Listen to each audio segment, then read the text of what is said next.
25 जून 2024 को भारत की मोदी सरकार संविधान हत्या दिवस मनाने जा रही है। गृह मंत्रालय ने सर्कुलेशन जारी कर दिया है और गृह मंत्री ने ट्विटर के माध्यम से देश की जनता को अवगत करा दिया। आखिर भारतीय जनता पार्टी संविधान हत्या दिवस क्यों मना रही है, इस वीडियो में मेरे साथ बने रहिए। मैं एसवी सागर। दोस्तों, गुजारिश है कि आप वीडियो को लाइक नहीं करते हैं, सब्सक्राइब नहीं करते हैं। जो नए लोग हैं उनसे गुजारिश है कि आप अगर अच्छा बेहतरीन कंटेंट चाहते हैं, आपको लगता है कि अच्छा कंटेंट है, तो चैनल को नए लोग सब्सक्राइब करें और वीडियो को लाइक करें, मेरे साथ बने रहें। आज़ाद भारत का वह काला दिन जिसको भारतीय जनता पार्टी, देश की जनता, जिन लोगों ने आपातकाल को, इमरजेंसी को देखा, उनकी यादों को एक बार फिर भारतीय जनता पार्टी ताजा करना चाहती है। 25 जून 2024 को संविधान हत्या दिवस मनाकर इमरजेंसी के टाइम में क्या हुआ, कब लगा और कब हटा आपातकालीन इमरजेंसी। 25 जून 1975 को आजाद भारत का वह काला दिन ही बल्कि संविधान व्यवस्था पर को ताक में रखकर इंदिरा गांधी सरकार ने आपातकाल की घोषणा की और उस आपातकाल के दौरान मीडिया, अदालतें और संसद की व्यवस्था को ताक में रखकर प्रधानमंत्री कार्यालय से जितनी कार्रवाई चल रही थी और जनता का दमन किया जा रहा था,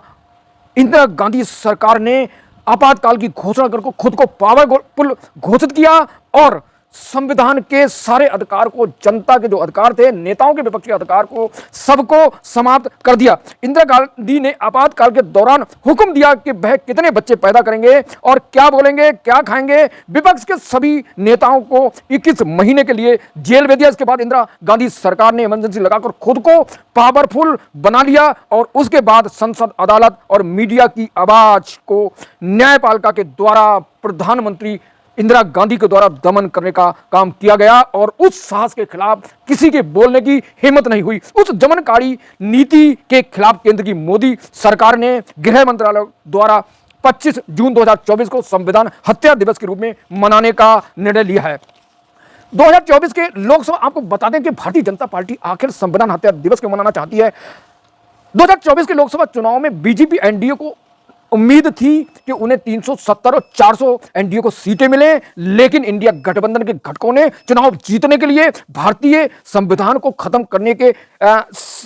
नए संविधान को बनाने, एससी ओबीसी का आरक्षण खत्म करने जैसे नैरेटिव को सेट किया और उसके कारण भारतीय जनता पार्टी 2024 के लोकसभा चुनाव में पूरी तरह नीचे चली गई, हार गई। मात्र 240 सीटें मिली और इंडिया गठबंधन ने जनता के बीच बीजेपी के खिलाफ संविधान को खत्म करना, एससी ओबीसी के आरक्षण खत्म करने जैसे मुद्दा को महत्व दिया और जनता ने उनके मुद्दे को, उनकी बातों को सुना और इंडिया गठबंधन को सपोर्ट किया, जिसके कारण भारतीय जनता पार्टी को बहुत बड़ा नुकसान हुआ। अब भारतीय जनता पार्टी इंडिया गठबंधन के उसी मोहरे से उनको पीटने का काम करना चाहती है। दरअसल भारतीय जनता पार्टी, जिस तरह इंडिया गठबंधन ने, कांग्रेस ने और राहुल गांधी ने, अखिलेश यादव ने और अन्य घटकों ने संविधान को खत्म करने या संविधान एससी एसटी ओबीसी का आरक्षण खत्म जैसे मुद्दे का नैरेटिव सेट किया और जीत दर्ज की, लेकिन यह भी सत्ता पूर्ण बहुमत तक नहीं पहुंच सके। अब भारतीय जनता पार्टी चाहती है कि जिस संविधान को देश की जनता प्यार करती है और जिस आरक्षण को देश की जनता, गरीब दबे कुचले लोगों को, एससी ओबीसी की जरूरत है, उसका मुद्दा बनाया था इंडिया गठबंधन ने। अब भारतीय जनता पार्टी उसी मोहरे से इंडिया गठबंधन के घटों को पीटने का, खत्म करने का काम करना चाहती है और इसलिए 24 जून 2024 को भारतीय जनता पार्टी की सरकार, मोदी सरकार, संविधान हत्या दिवस मनाना चाहती है और जनता को यह बताना चाहती है कि जिस टाइम आपातकाल लगा, इंदिरा गांधी सरकार की दमनकारी नीति ने किस तरह जनता को नुकसान पहुंचाया और उसके साथ उनके बेटे संजय गांधी ने दमनकारी नीति के चलते महिलाओं की जबरदस्ती नसबंदी कराई, पकड़ के जो विरोध में बोला उनको जेल में डाला। तो 25 जून 1975 क्यों पावरफुल बनी इंदिरा गांधी। 1967 से 1971 के बीच इंदिरा गांधी एक शक्तिशाली लेडी प्रधानमंत्री के रूप में स्थापित हो चुकी थी, सरकार को अपने कंट्रोल में कर चुकी थी और सारा मंत्रिमंडल अलग था और जो एक्टिविटीज थी वो सारा प्रधानमंत्री कार्य इंदिरा गांधी के कार्यालय से चल रहा था और आपातकाल के दौरान उनके मर्जी के बिना कुछ नहीं होता था और इंदिरा गांधी लगातार देश के अन्य प्रदेश के जो हिस्से थे उनमें जो कांग्रेस के नेता थे उन नेताओं को लगातार मुख्यमंत्री घोषित करते चली गई और विपक्ष के नेता थे उन सबको 21 महीने के जेल में ठूंस दिया और जितनी जो बैंकें थी प्रमुख बैंकें उन बैंकों का और 1970 में सभी जो राजभत्ते थे सबको समाप्त कर दिया। 1971 के आम चुनाव में कांग्रेस को 518 सीट में से 352 सीटें मिली और 1971 में भारत में बांग्लादेश को पाकिस्तान से स्वतंत्रता दिलाकर इंदिरा गांधी एक शक्तिशाली लेडी बन चुकी थी, प्रधानमंत्री बन चुकी थी। क्यों लगा भारत में आपातकाल, ये विशेष टॉपिक है, इसको ध्यान से सुनिए जो स्टूडेंट हैं, जो हमारे व्यूअर्स हैं, जो नए लोग हैं। 1975 में इलाहाबाद हाई कोर्ट में के एक फैसले में इंदिरा गांधी को चुनाव में धांधली का आरोप सिद्ध होता है, जिस फैसले में उन्हें कहा जाता है कि आप 6 वर्ष तक कोई भी राजनीतिक पद ग्रहण नहीं कर सकती, यानी रिस्ट्रिक्शन प्रतिबंध रहेगा। और जो मामला 1971 के लोकसभा चुनाव में इंदिरा गांधी ने मुख्य प्रतिद्वंदी राजनारायण को हराया था, हार के बाद राजनारायण ने इलाहाबाद हाईकोर्ट की शरण ली। इलाहाबाद हाईकोर्ट में राजनारायण ने कहा कि इंदिरा गांधी सरकार ने पैसे का प्रयोग किया है और गलत सूचना दी है और सरकारी मशीनरी का प्रयोग किया है, जिसके कारण धोखाधड़ी से इंदिरा गांधी जीत गई हैं। और इसके बाद इलाहाबाद हाई कोर्ट ने 1975 में एक फैसला जो मैंने पूर्व बताया, इंदिरा गांधी को 6 वर्ष के लिए कोई भी पद न ग्रहण करने के लिए प्रतिबंध लगा दिया कि भाई आप कोई भी पद ग्रहण नहीं कर सकती हैं। और ये आदेश जारी हुआ। उस जो फैसला इलाहाबाद हाई कोर्ट ने दिया था उस फैसले को प्रधानमंत्री इंदिरा गांधी ने मानने से इनकार करते हुए सुप्रीम कोर्ट की शरण ली। सुप्रीम कोर्ट में इंदिरा गांधी ने अपील की कि आपातकालीन को घोषित किया जाए और 24 जून 1975 को इंदिरा गांधी सरकार ने राष्ट्रपति के द्वारा आपातकाल घोषित करा दिया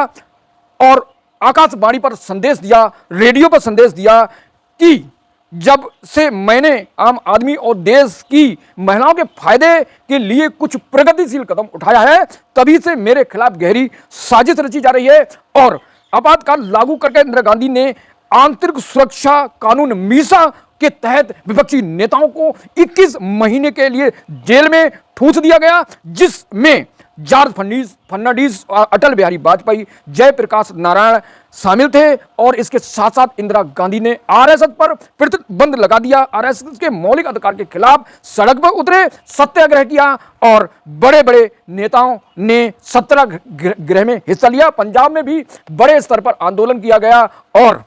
1976 में संजय गांधी ने जनसंख्या को रोकने के लिए जबरदस्त गांव-गांव भेजकर नसबंदी अभियान चलाया और नसबंदी टीम ने गांव-गांव जबरदस्ती गरीब जनता को पकड़ कर महिलाओं की नसबंदी की, जिसका जो विरोध करता था उस विरोध में उन लोगों को सीधे जेल में भेज दिया जाता था। और ये अभियान के विरोध में जो बोला नसबंदी अभियान में उनको, उनके पति को गिरफ्तारी कर दी जाती थी।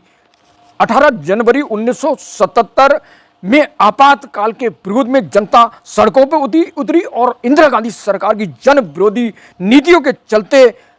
इंदिरा गांधी को मजबूरी में आकर 2 साल बाद लोकसभा भंग कर दी और उसके बाद लोकसभा की चुनाव की घोषणा की इंदिरा गांधी ने मजबूरी में आकर। और इंदिरा गांधी को उसी टाइम मार्च 1977 में आम चुनाव हुए और उस आम चुनाव में इंदिरा गांधी रायबरेली से बुरी तरह हार गईं और जनता पार्टी की सरकार आई, मुरारी देसाई को प्रधानमंत्री बनाया गया। तो इस तरह आपातकाल इमरजेंसी का अंत हुआ। इस इमरजेंसी की गम में देश की जनता ने बहुत कुछ खोया था। ये काला कानून, मीसा कानून के तहत विपक्ष के नेताओं को जेल भेजने का काम किया गया और जनता के ऊपर दमनकारी नीति थोपी गई थी और आरएसएस पे प्रतिबंध लगा दिया गया, जगह जगह सत्याग्रह आंदोलन किए गए। आखिर जनता के विरोध के चलते इंदिरा गांधी ने मार्च 1977 में ये आपातकाल की बंद करने की घोषणा ली और ये आपातकाल जो लगाया था 24 जून 1975 को, ये हर 6 महीने के लिए बढ़ाते रहे। आखिर जब जनता का विरोध बढ़ा और इंदिरा गांधी सरकार सत्ता से गई और जनता पार्टी ने आकर सरकार बनाई, तो यह सरकार 2 साल टिकी। तो ये घटना थी इसी के उपलक्ष्य में। और भारतीय जनता पार्टी 2024 में दिवाला निकलने के बाद, बहुत बड़ा नुकसान होने के बाद लोकसभा में और संविधान का मुद्दा बनाने के कारण, SC ST OBC के आरक्षण खत्म करने का मुद्दा बनाने के कारण इंडिया गठबंधन के इस मुद्दे के खिलाफ भारतीय जनता पार्टी एनडीए भयभीत है। और इसी का इलाज ढूंढने के लिए भारतीय जनता पार्टी वह काला दिन को याद कराना चाहती है इस जनता को, जिसमें इंदिरा गांधी के काले कानून ने जनता को जीना हराम कर दिया। दमनकारी नीति थी, सारी अदालतें, सारी संसद और विपक्ष के नेताओं को जेल भेजा गया। तो दमनकारी नीति को जो इंदिरा गांधी सरकार ने की, आपको क्या लगता है कि जो आपातकाल लगा कांग्रेस सरकार में वो सही था, गलत था? और मेरे साथ बने रहिए नेक्स्ट वीडियो के लिए। Thank you so much watching this video.